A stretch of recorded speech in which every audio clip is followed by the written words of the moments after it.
of U.S. students in the United States, according to Henry von Wagenberg. He did an article in 2010 titled by 13 Reasons Why the U.S. Senate Thinks Studying Abroad is a Good Idea.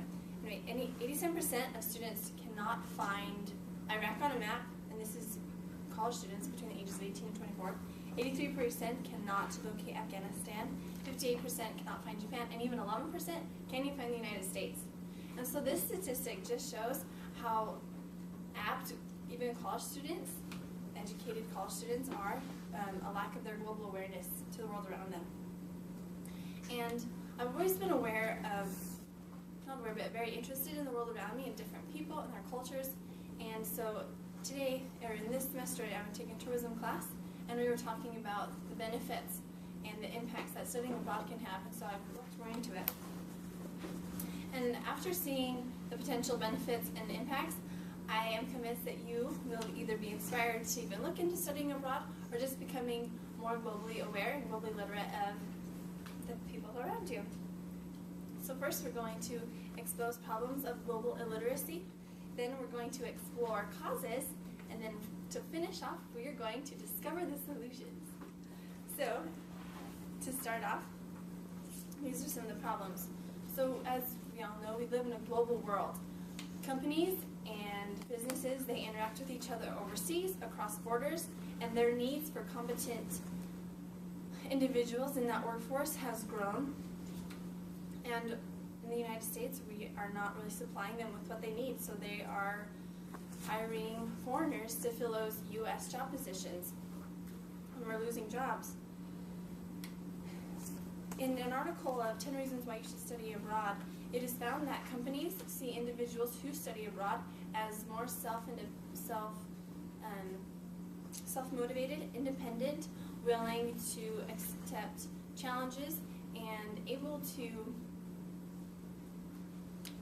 cope with diverse problems and situations. And that may not be true, and it may not, and it may be true, but just because they perceive that, then somebody who has studied abroad already has an advantage. And that study also has found that Americans tend to be uninformed compared to people of other countries. I think we live in America, and we know that it is a powerful nation, and sometimes we think, oh, we don't need to learn about other countries because we live in America, and well, what else really matters? Even though we may not feel we think that way, sometimes we just tend to do that. Van Wagenberg also found that the majority of students lack opportunities where the perspective of their world grows, where their perspective of the world grows. I did a survey, conducted a survey, and I found that 100% of you found that finance was a big reason why you would not study abroad. And this is a problem. There's also other boundaries that cause students to not even consider studying abroad. So now that we've exposed some of the problems, we're going to explore some of the causes.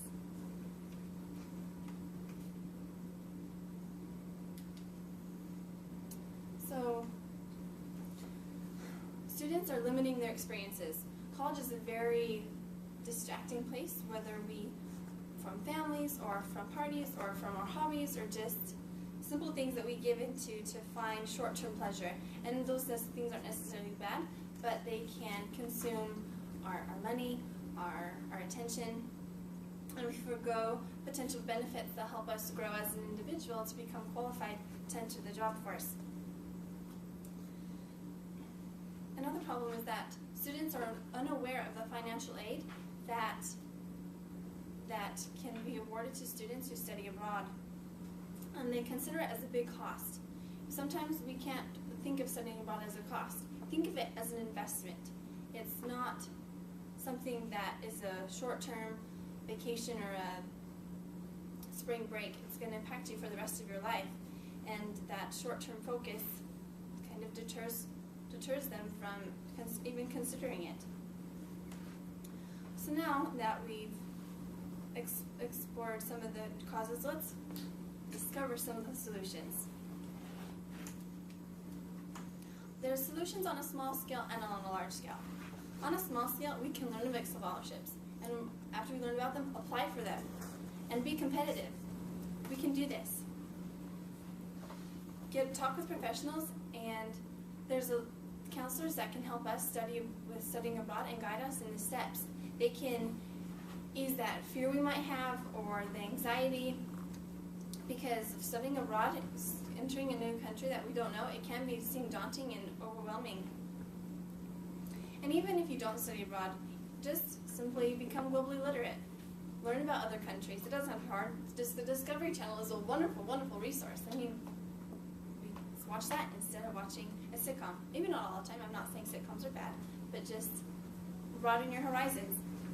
And on a large scale, there is a bill proposed by Paul Simmons, and in it, he just is a big advocate for studying abroad. And he proposed the bill in 2009, and even if we contacted our state representatives and said, look, maybe we can bring back that proposition and really support this Studying Abroad Act. And if businesses hire more U.S. professionals, then we can keep the jobs here. That's a big solution. So now that we've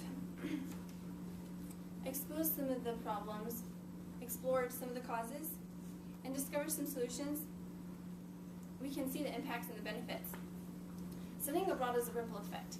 It can impact the individual on a small scale and contribute to their lives, and it can also contribute on a large scale by, as those individuals work in the qualified job force, that it will strengthen the nation and we can keep jobs here, and we will strengthen our economy.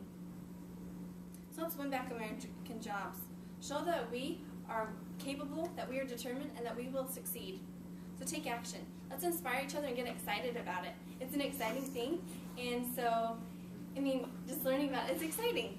And so I challenge you to discover your global literacy and contribute to the good of the world. Thank you.